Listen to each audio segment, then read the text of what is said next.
श्री राधे। नमस्कार दोस्तों, आप सभी का हमारे YouTube चैनल में स्वागत है। मैं विजेंद्र आज आपके लिए एक और नया प्रसंग लेके आया हूँ। आज के प्रसंग का जो शीर्षक है वो है कि भगवान के हमें दर्शन क्यों नहीं होते हैं, भगवान हमें इतने कठोर क्यों दिखाई पड़ते हैं। तो इसी का जवाब जो पढ़ने को मिला कल्याण पुस्तक में आया।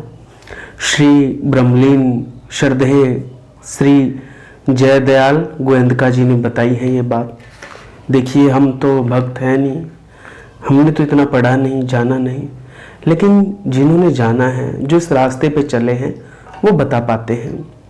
वो कहते हैं कि बहुत से लोग कहा करते हैं कि यथाशक्ति चेष्टा करने पर भी भगवान हमें दर्शन नहीं देते। ये लोग भगवान को निष्ठुर, कठोर आदि शब्दों से संबोधित करते हैं और ऐसा मान लेते हैं कि भगवान का हृदय तो वज्र का है, वज्र का, वो कभी पिघलेगा ही नहीं। उन्हें क्या पड़ी है कि वे हमारी सुध लें, हमें दर्शन दें और हमें अपनाएं। ऐसी बहुत सी शिकायतें लोगों की रहती है, लेकिन बात है बिल्कुल उल्टी। हमारे ऊपर भगवान की अपार कृपा है। वे देखते रहते हैं कि जरा भी गुंजाइश हो तो मैं प्रकट हो जाऊं, थोड़ा भी मौका मिले तो मैं भक्त को दर्शन दूं। साधना के पथ में वे पद पद पर हमारी सहायता करते हैं। लोक में भी यही देखा जाता है कि जहां विशेष खिंचाव होता है, जिस पुरुष का हमारे प्रति विशेष आकर्षण होता है, उनके पास और सब काम छोड़कर भी हमें जाना पड़ता है। जहां नहीं जाना होता वहां प्राय यही मानना चाहिए कि प्रेम की कमी है। जब हम साधारण पुरुषों की भी यह हालत है, तब भगवान जो प्रेम और दया के अथाह सागर हैं, यदि थोड़ा प्रेम होने पर भी हमें दर्शन देने के लिए तैयार रहे तो इसमें आश्चर्य की कौन सी बात है। भगवान के प्रकट होने में जो विलंब हो रहा है, उसमें मुख्य कारण हमारी टान की कमी है। टान माने खिंचाव। भगवान तो प्रेम और दया की मूर्ति है ही, फिर वे आने में विलंब क्यों करते हैं?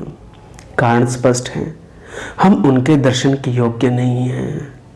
हम में अभी श्रद्धा और प्रेम की बड़ी कमी है।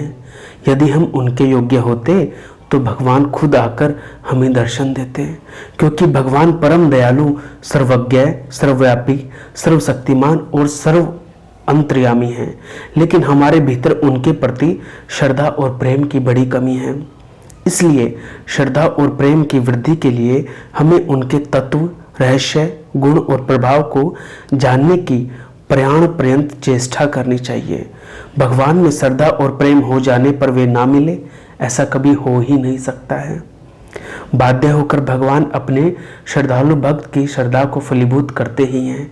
जब तक उनकी कृपा पर पूरा विश्वास नहीं होता, ध्यान रखना, विश्वास रखना पड़ेगा, तब तक प्रभु का प्रसाद हमें कैसे प्राप्त हो सकता है। यदि हमारा यह विश्वास हो जाए कि भगवान के दर्शन होते हैं और अमुक व्यक्ति ने भगवान के दर्शन किए हैं, तो उसके साथ हमारा व्यवहार कैसा होगा, इसका भी हम लोग अनुमान नहीं कर सकते। फिर स्वयं भगवान के मिलने से जो दशा होती है, उसका तो अटकल लगाना ही असंभव है। रासलीला के समय भगवान अंतर्धान हो गए थे, तो गोपियों की क्या दशा हुई थी। एक क्षण के लिए भी उन्हें भगवान का वियोग असह्य हो गया था। अतः बाध्य होकर भगवान को प्रकट होना पड़ा। दुर्वासा के 10,000 शिष्यों सहित भोजन करने के लिए असमय में उपस्थित होने पर उन्हें भोजन कराने का कोई उपाय न देखने पर द्रौपदी व्याकुल होकर भगवान का स्मरण करने लगी और उनके पुकारते ही भगवान इस प्रकार प्रकट हो गए जैसे मानो वहीं खड़े हों, तुरंत आए थे। विश्वास होने से प्राय यही अवस्था सभी भक्तों की होती है। भक्त नरसिंह मेहता को दृढ़ विश्वास था कि उनकी लड़की का भात भरने के लिए हरि आएंगे ही, और वे मगन होकर नाचने लगे। हरि के आने में उन्हें तनिक भी शंका नहीं थी। अतः भगवान को समय पर आना ही पड़ा। तो भगवान के दर्शन में जो विलंब हो रहा है, उसका एकमात्र कारण दृढ़ श्रद्धा और विश्वास ही है। तो देखिए, जो भक्ति मार्ग पर गए हैं, उन्होंने बड़े प्रेम से बता दिया, बड़े आसान शब्दों में बता दिया कि हमारा भगवान पर न श्रद्धा है न विश्वास है, बस है तो उनसे शिकायत। जब शिकायत दूर होगी, श्रद्धा विश्वास बढ़ेगा, तब उनके आने में देरी नहीं रहेगी। तो ये प्रसंग कल्याण में आया, पढ़ने को मिला, आपको सुनाया। आगे भी कुछ कथा कहानियाँ किस्से प्रसंग आप तक सुनाता रहूँगा। आज के कथा प्रसंग को यहीं विराम। आपको मेरा प्रणाम। जय श्री राम, जय जय श्री राधे।